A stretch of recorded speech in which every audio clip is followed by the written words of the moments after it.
Welcome to Y Nada Más, a Real Madrid podcast.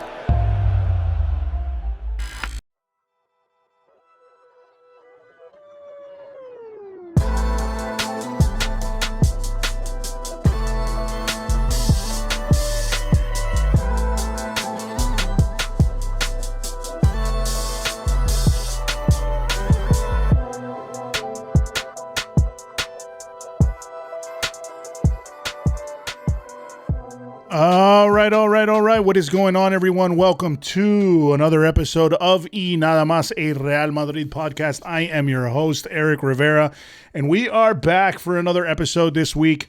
Obviously, a lot of stuff has gone on. I mean, it's a turn of events because last week, obviously, you remember, if you were listening to the podcast, everyone was down. Heartbroken, obviously a bad showing, a terrible showing versus Barcelona and in the Supercopa de España. Obviously, if there was a time to turn it around, this is definitely the time to turn it around because Supercopa isn't one of the biggest trophies, but obviously, you don't want to take away from the fact that that's a trophy we should have won and we shouldn't have played that way. But if you needed a wake-up call, and the thing is, a lot of Madridistas were bent out of shape and going crazy because of the fact that we lost that game, and rightfully so, because you never want to lose against the likes of Barcelona. But it is one of those games that we could have definitely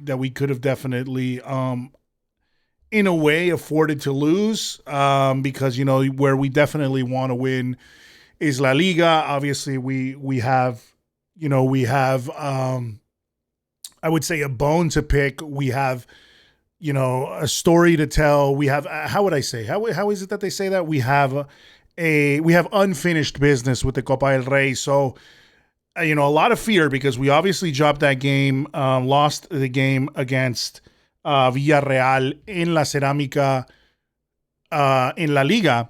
And that was before the Supercopa game in Saudi Arabia against Barcelona. So things weren't looking good. And people, obviously Madridistas, after those, that feeling of not looking good. I mean, because before that, you also had the Valencia game that we didn't look too good in. It went to penalties. Obviously, we won the penalties, but then it goes to, then we have to go and face Barcelona. And we looked terrible against Barcelona. We had looked terrible against Villarreal. Villarreal had rightfully beaten us. Oh my God, it was so much stuff that we could talk about, essentially. I mean, it was so much stuff that was going on and people were angry, very, very angry. Madridistas, of course, very angry because you can't lose games, apparently, as, being as Real Madrid. You can't lose any games. You can't lose them. It's absolutely ridiculous for a professional team to lose any games in a professional sport when facing other professionals. That's how some Madridistas seem to think and seem to operate. And the minute you lose a game, especially if the minute you lose a game, the Villarreal one was where already, the antennas go up, the red flags go up, everyone's wondering what happened.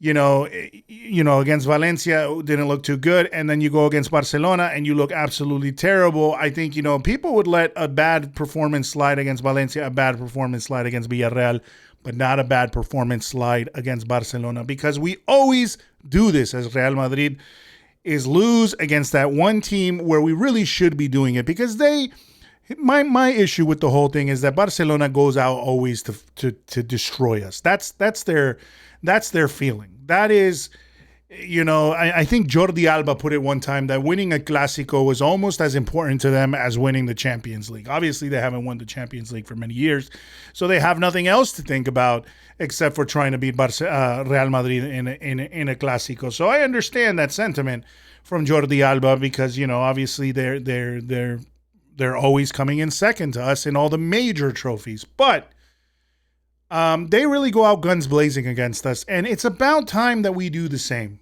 I really want to see a game where, and hopefully it happens this season in La Liga. We'll see what happens, but hopefully it happens where we beat them, and give them a shellacking at one point too.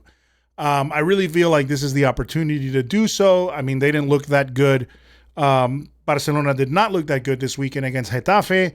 For many parts of the game, they were definitely not the best team on the field. But one goal basically solidified it, and that was that. And so we go in to this weekend's fixtures against Athletic Bilbao.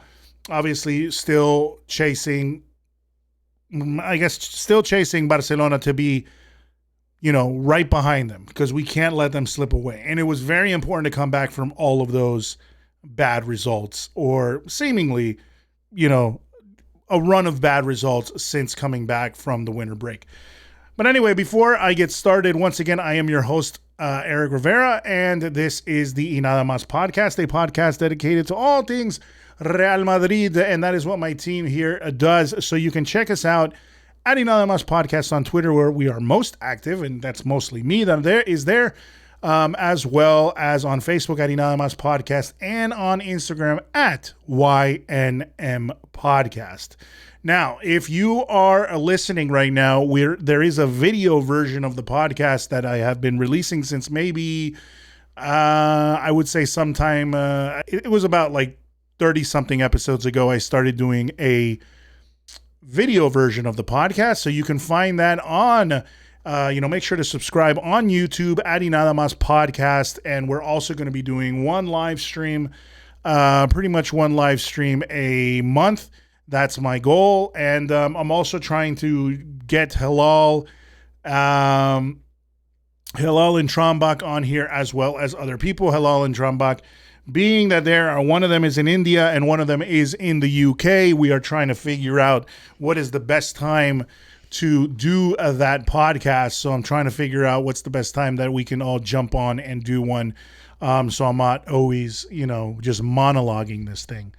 But with that said, guys, we are once again, one of the things I want to remind you of is we really are trying to hit that 1,000 subscriber mark on YouTube. I think we're only at 100-something subscribers. We do obviously way much better on the audio version of the podcast. So you guys are, really hitting the subscribe button there on Google Podcasts, Apple Podcasts, Spotify, etc. But we really want to get the YouTube one going. So if you have a YouTube channel and you haven't jumped over and checked out the YouTube page, please help us do that. Please help us get to that 1,000. We are really trying to get up there. We are really trying to continue to make content, and that's the goal. The goal is, as I said, when we first started out 2023, I really wanted to make sure that I kind of stay on the ball, making podcasts, recording, and not falling by the wayside, because a lot of things kind of fall by the wayside. With that said, man, there's a lot of stuff going on. Unfortunately, I was speaking with a lot of people. SB Nation, which is obviously a big sports journalism a sports journalism website, which I think hosts the likes of guys like Managing Madrid and a slew of other MLS sites and hockey and sports sites. I think they did a lot of layoffs. A lot of stuff is going on here in the United States with the economy and tech industry. So I just want to give a shout out to those guys, and hope a lot of those podcasts and those journalists that are writing and everything are doing can find another place to start plying their trade. Hey, if you want to jump on and help me out, that's great. So hit me up at info@ynadamas.net. But with that said, I think what happens is, there's not a lot of money in this, really, guys, with podcasting and YouTube, unless, you really find something that just explodes. It's really, I have my regular day job. My wife has a regular day job. We make our money in totally different things.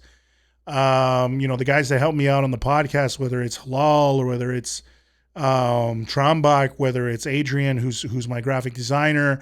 I have another friend that's occasionally helps me with the editing. All of us have our regular day jobs, our regular things to go to, because this is not where you make money. We just report on Real Madrid as a labor of love, and I think a lot of sports journalists do that, and I think a lot of podcasters do that, unless, of course, they've hit it big and they're either with like some major multimedia company that can kind of, I guess, foot the bill, and then also kind of,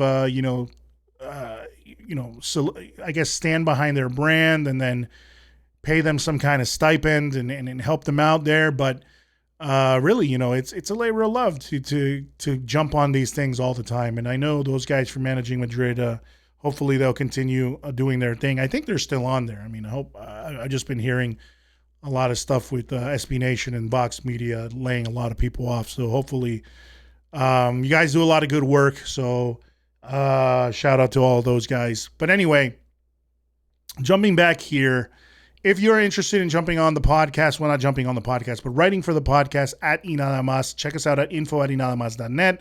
I have heard from some of you. If I haven't gotten back to you yet, I will. The point is, I'm trying to figure out what's a good schedule to have people jump on.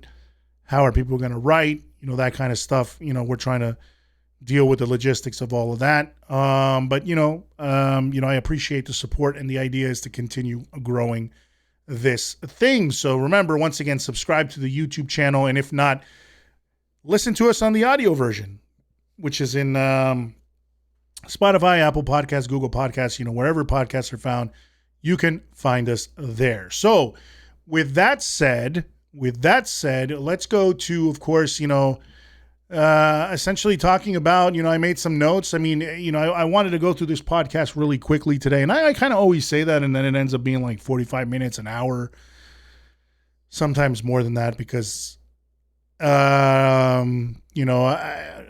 I like to hear myself speak.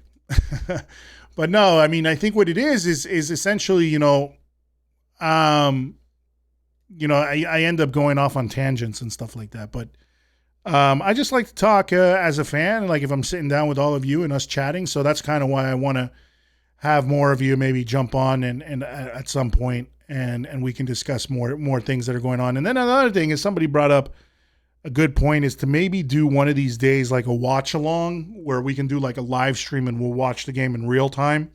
You guys just jump on the chat and we'll be watching the game and whatnot. I don't know how that will be done. Obviously, I can't play the game on the screen. I would love to do that for those people that can't see it all the time. But I'd probably leave the voice real low in the background or something, unless, of course, that's going to get taken down. So we'll see what happens. But the idea is to watch the game and kind of, chat along with everybody. And I think that's a great idea. I think that came from my friend from Twitter. Tales of the Blanco is his Twitter handle, is his Twitter name. And coming out all the way from Azerbaijan. So he was giving me some pointers there about how we can expand and things like that. So thank you for that. And we'll probably have him jump on at some point too, because there's a lot of you guys that I think have good tactical knowledge. You love the sport just like I do. You love football. You love Real Madrid, and I think you guys should have a voice too, unless of course you're crazy and you're going to come on here and do some weird shit. But I'll probably vet you before that.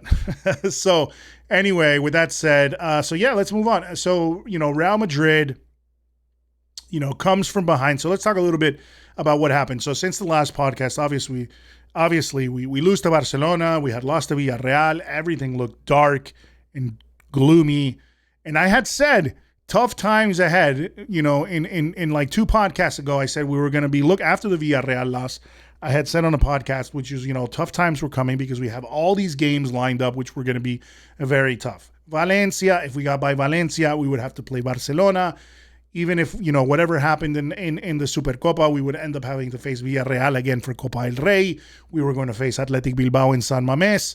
Now that we've, overcome Villarreal, we're going to face Atletico Madrid. So it's going to be a Madrid derby for the Copa del Rey, which will be on this Thursday. I'm recording this on a Monday. And then I think this weekend, we also are going to be facing Real Sociedad, who is sitting pretty essentially, I think, in, what are they, in 3rd place? So, and they're kind of right behind us, right on our tails. So this is not an easy schedule for Real Madrid, and they needed to come back from that dark and gloomy, performances that we were seeing. And they did. Real Madrid came from behind to defeat Villarreal in the Copa del Rey at La Ceramica, which is always a tough. Villarreal has always been, I think, a thorn in our side. We had gone about 5 or 6 games unable to beat them. And finally we were able to get the win. At La Ceramica and in La Copa del Rey, which is, I think, a very important thing, and is a very important thing to remember, is the Copa del Rey is a tournament that we haven't for many years now been able to really do well in. It seems like we have some sort of I would say PTSD, there's some ghosts we'll deal with every single time we go and play in Copa del Rey. And now we're at a point where we face the big boys. So we already faced Villarreal. Thankfully, we beat them. Now we're going to face Atletico, and we'll see where it goes from there. But it's an important trophy, and hopefully we can fight for that trophy this season. And I think we're kind of in a better mood now after that win over Villarreal. Ceballos and Asensio making a huge impact as they came on. 2 names that, for most of us, we kind of don't feel like they're going to make that much of a difference. Although I think Ceballos is one of those guys that a lot of people have been have liked the way he's been playing every time he's kind of jumped on the pitch.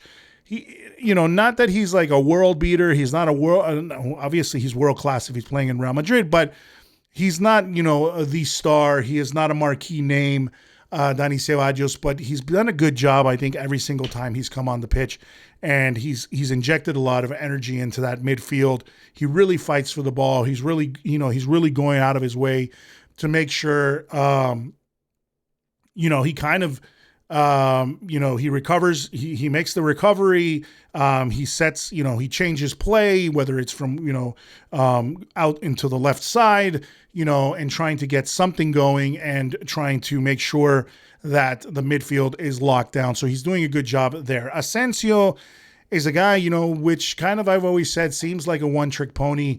But as of late, he's, he's always trying to do stuff, I think, there in the right wing, and he's trying to inject some pace. He's got quality in his left foot. We know he can score goals, but it's just inconsistent.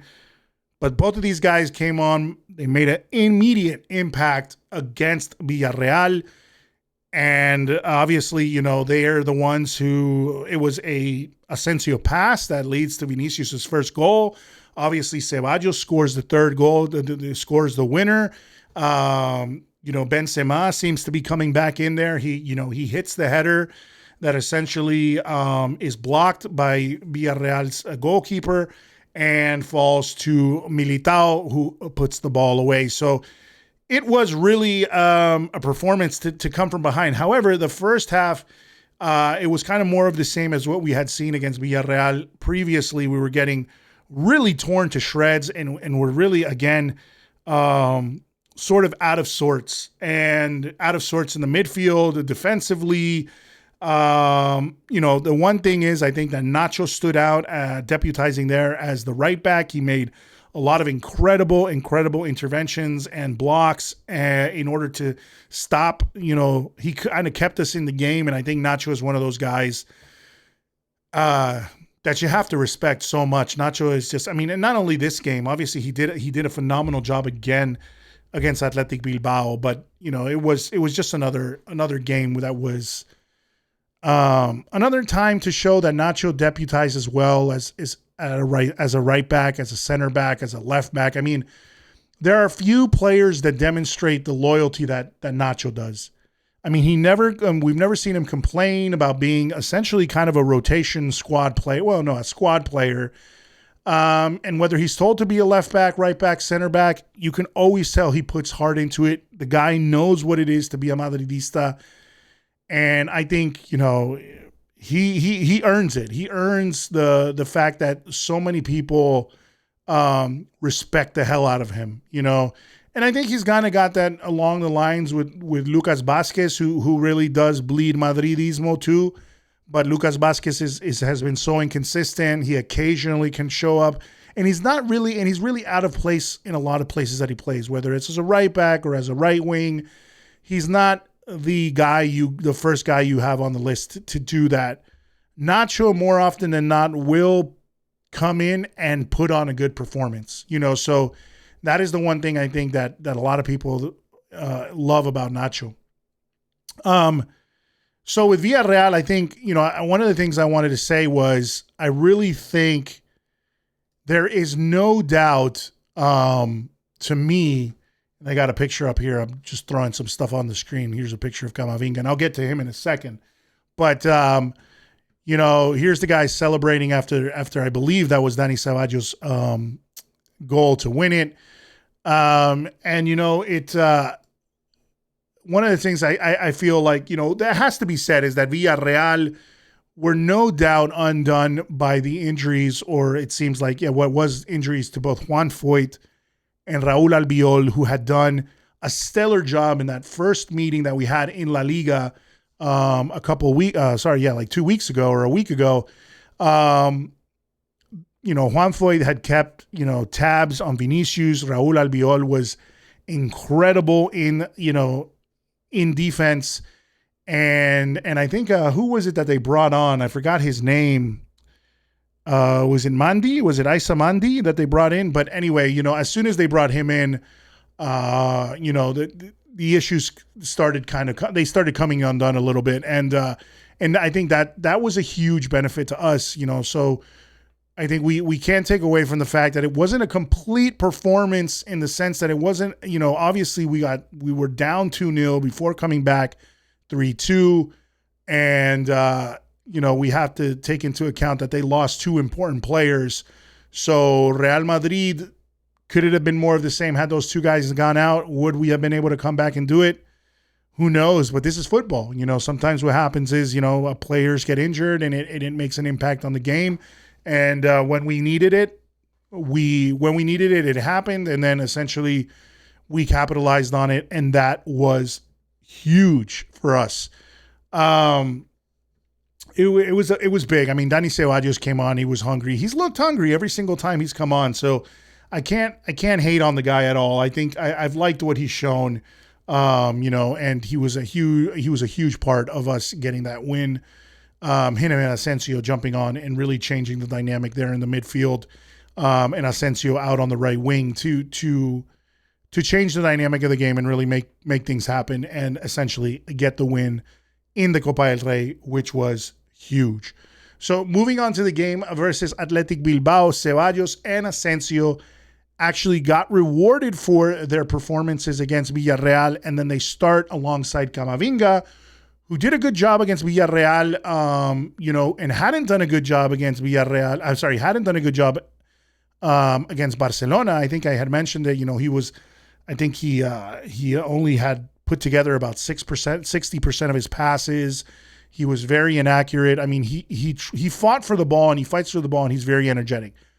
But the dude put on an absolute masterclass. And here's why I, had that picture up of him.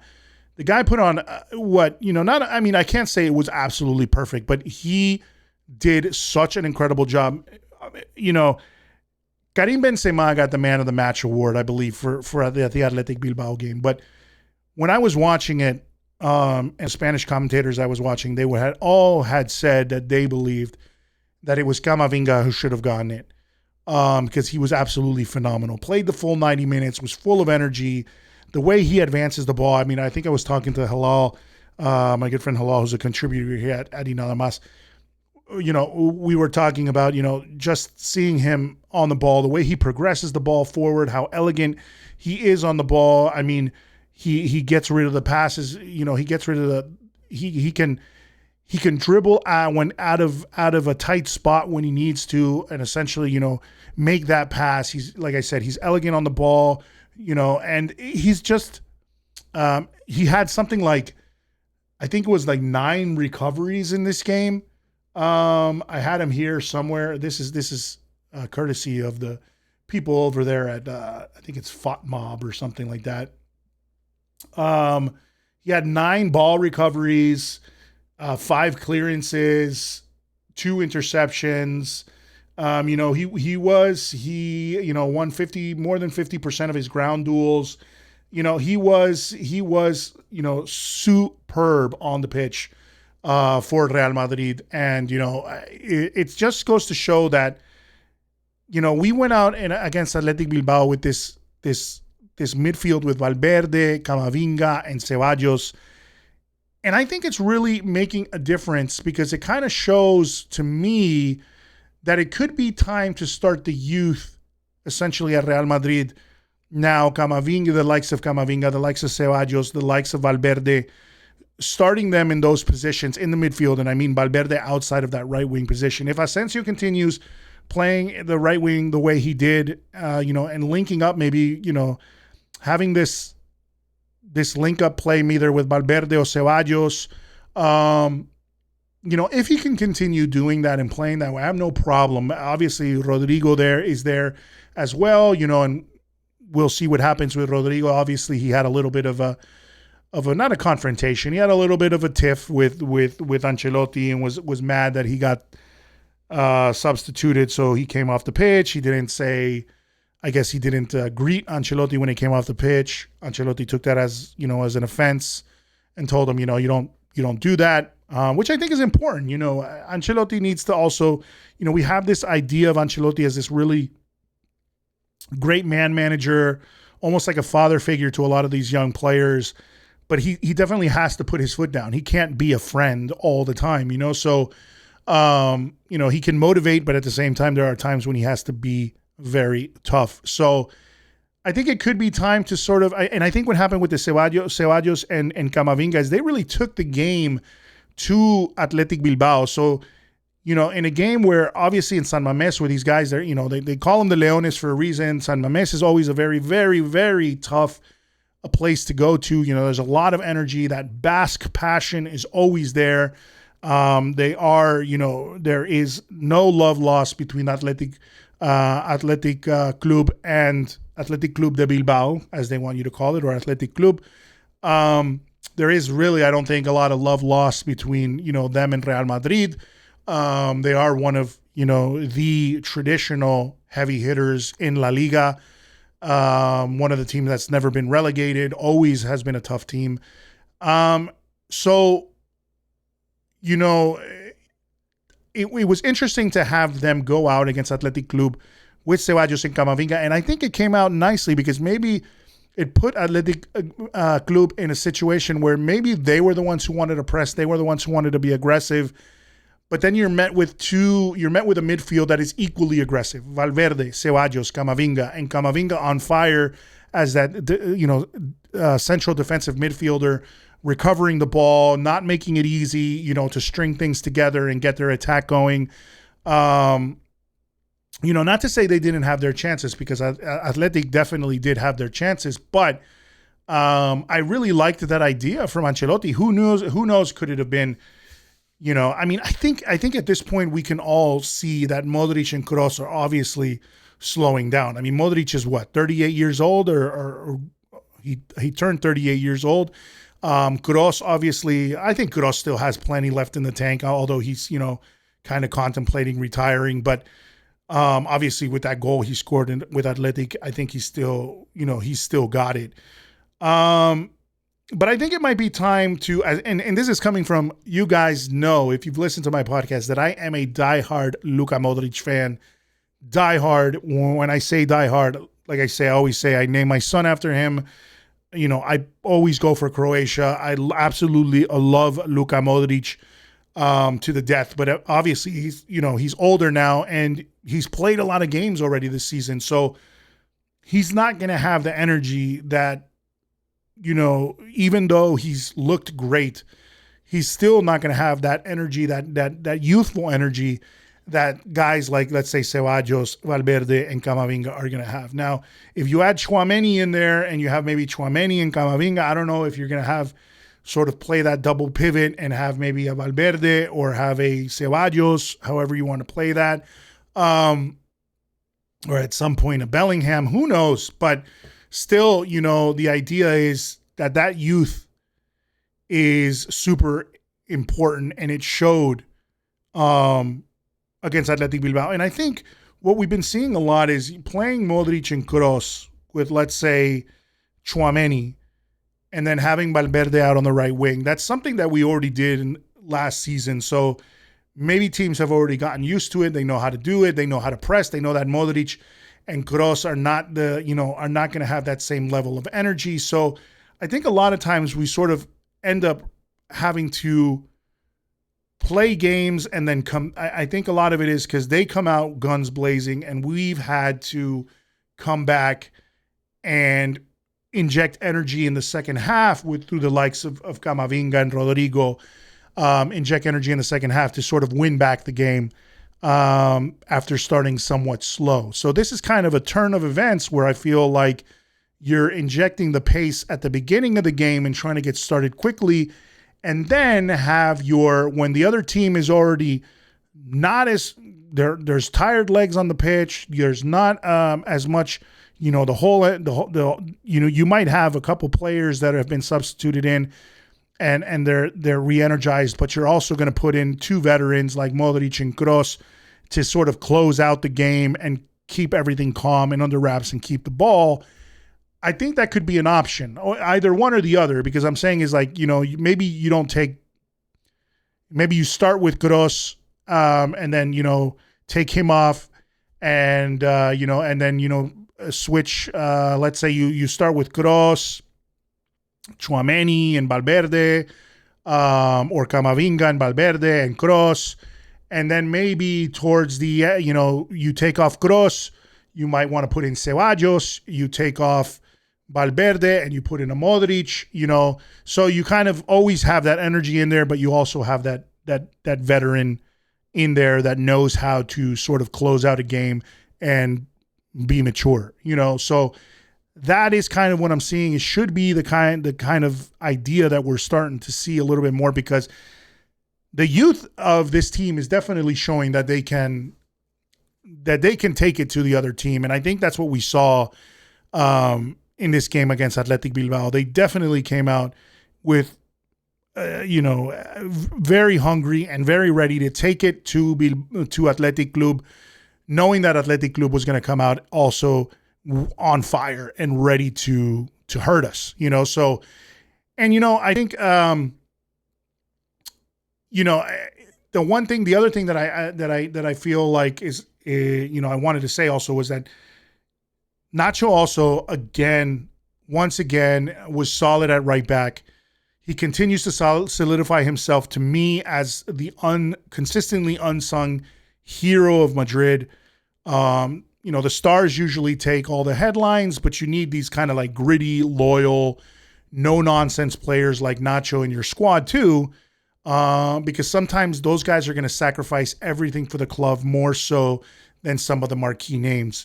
And then another one that came up, because I think the other thing that played a part in this win over Athletic Bilbao, plus the clean sheet, or Athletic Club, plus the clean sheet, was essentially that the defensive line, Militao looked solid, Nacho played well, Rudiger had a little bit of errant passes, but then sort of calmed down towards throughout the game. But Mendy also showed a marked improvement as of late. We've seen him, obviously he had to track Nico Williams, which is not an easy task because Nico Williams is a very, very quick player.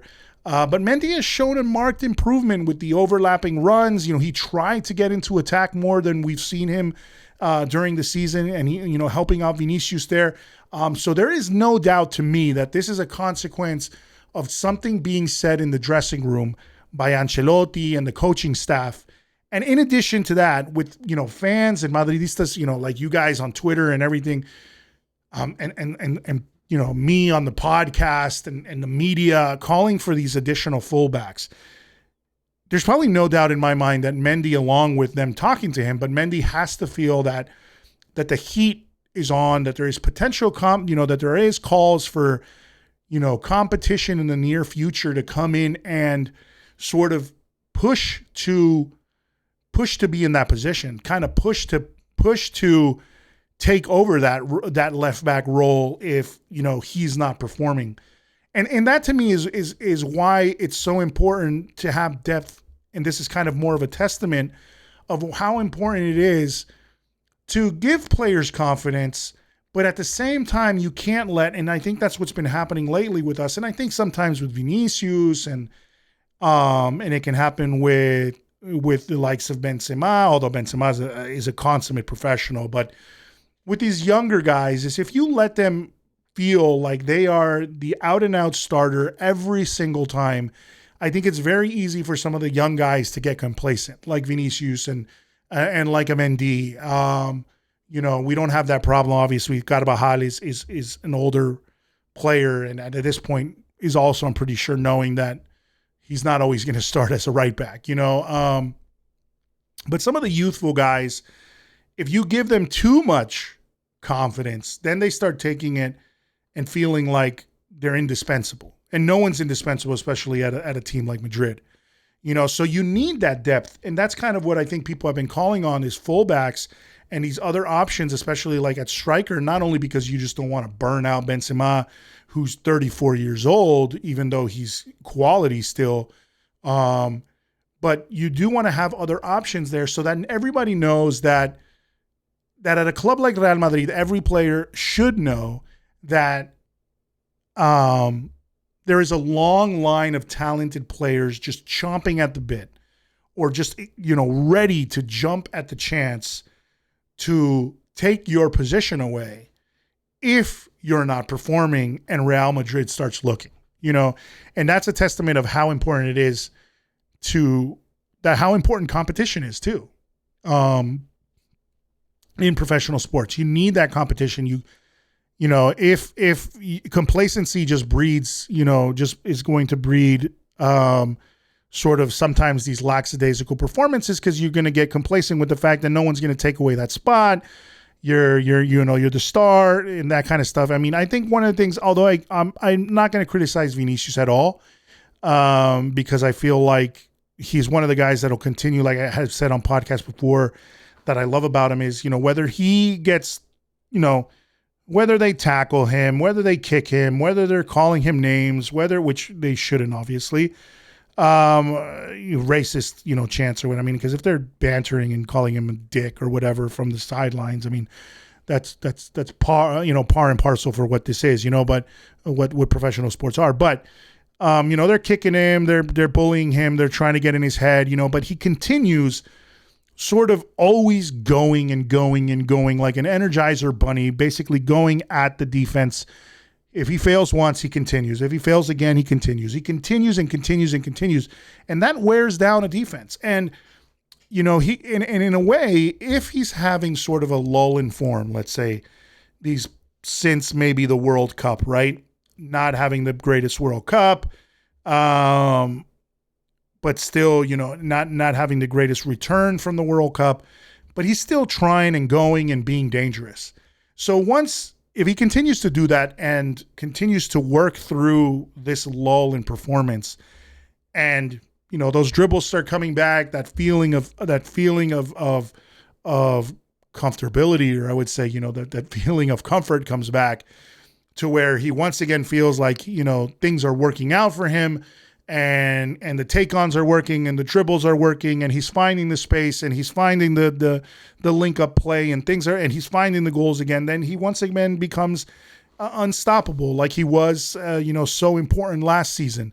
So these little lulls that Madridistas always kind of, we start getting angry about, I think they're just going to happen. And it's one thing that I appreciate about Vinicius is that consistency of trying to go for it and not really giving up. I think after a rough start to 2023, I feel like this is finally Los Blancos waking up from that kind of holiday slumber that they had, that post-holiday slumber. I mean, Benzema, obviously, he in the game against Villarreal in the Copa del Rey, he tried to score a header. Keeper stopped it, bounced, Militao makes it. But, he's trying to set things up again.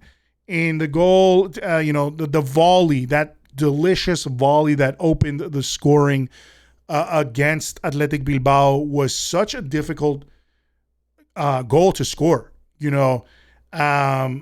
and you could tell by, and I think it was said in some other pundits were talking about how, Bilbao, Athletic Club had their chances. They had their chances. One goal got called off, rightfully for offside.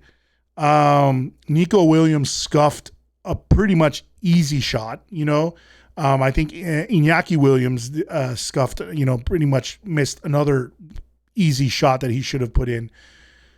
And it just goes to show you that those guys not taking their chances, and then Benzema gets this, chance that this one chance where he takes a volley on a turn, and knows where the keeper is, knows that the keeper is in the near post and blasts the volley turning towards the far post. And scoring that is, the degree of difficulty of that, I feel like that's going to help him definitely get back that confidence. We're seeing it. It's coming back. And then addition to that, Kroos scoring. I definitely feel like that rough start is starting to wean, to fade out. And but they're going to be, they're still going to be tested against the likes of Atletico Madrid this week, Real Sociedad next weekend. But I think the feelings are positive, and this just goes to show that slumps sometimes are natural. Slumps are going to happen, guys, especially with teams like Real Madrid. It happens, and this Real Madrid has shown us that constantly. They're going to do these things. They're going to show us, these games where they're going to be gritty, they're going to be ugly, they're not going to be great. We're going to go down. That's kind of been Madrid's modus operandi as of late, which is, they go down, they get scored on, and then they conjure up magic in the fight. They can't be killed, you can't, well, they can be killed, but you cannot, expect that towards the end of the game, if you leave them there, if you leave the opportunity open for them to get back into the game, even if it's the dying minutes of the game, Real Madrid will do it. Now, should we as fans want that? No, of course. We suffer and it sucks, but it's the way it is. And like I said, that's the way this team is. And most likely, I feel like even though this kind of slump is a little bit over at this point, I do feel that, I do feel at this point that most likely the Madridistas that wanted to put a lot of the team to the sword last week will be a bit less bloodthirsty right now. But I don't think the knives have been completely sheathed yet. And I think that, but you have to be ready because this is a Real Madrid team that likes to make us suffer. And Madridistas will the self-hating Madridistas will always be ready to want to cut the heads off of every single player if there's another, drop in form, especially now that we're getting towards the latter half of the season, the end of the season, and this is where, we can't afford to drop points. We still need to stay on the toes of Barcelona, but Barcelona, and that's the thing. We need to do it with Madrid is because Barcelona is a team that I feel is kind of like us. It's the same thing that's happening with Real Madrid, although I feel our quality is better player for player. I feel like they're shaky, so they played well against Real Madrid, but it was a Real Madrid that played terrible. They didn't play well against Getafe. They struggled against Intercity FC or whatever in Copa del Rey. So they have these like very, very shaky performances. And so we have to continue to wake up from this slumber and start continuously putting on these, performances to get maximum points, because if they do stumble at some point, we need to be able to capitalize on that. So we can't be stumbling ourselves, especially with being 3 points behind them. We're one game behind them. So it's still very, very close race, and we need to do that. And people, I saw people on Twitter, already saying goodbye to La Liga, because of one game or whatnot. And, that's just not the way. If you're a Madridista, that's not the way you ever think, because Madrid has consistently shown us that they can turn things around. And I think the best way to close out this whole thing, I said it was going to be 45 minutes long today, so that's what I wanted to keep it at. Athletic Club's Ernesto Valverde said it best during the post-game press conference. He said that the moment when you feel you have Real Madrid in danger is the moment that they are kind of most dangerous.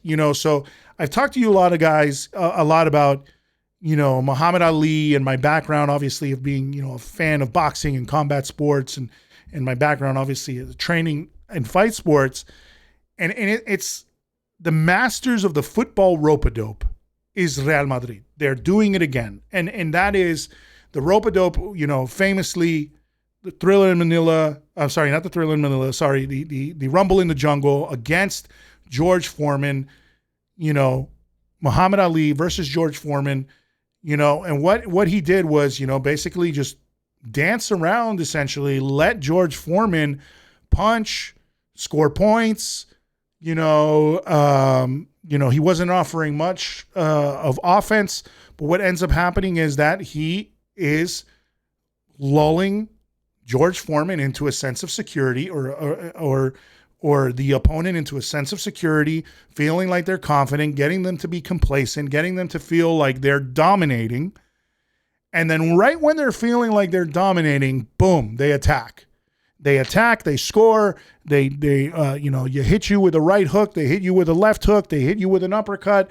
They knock you out. They put you down. And before you know it, you're getting a standing 8 count.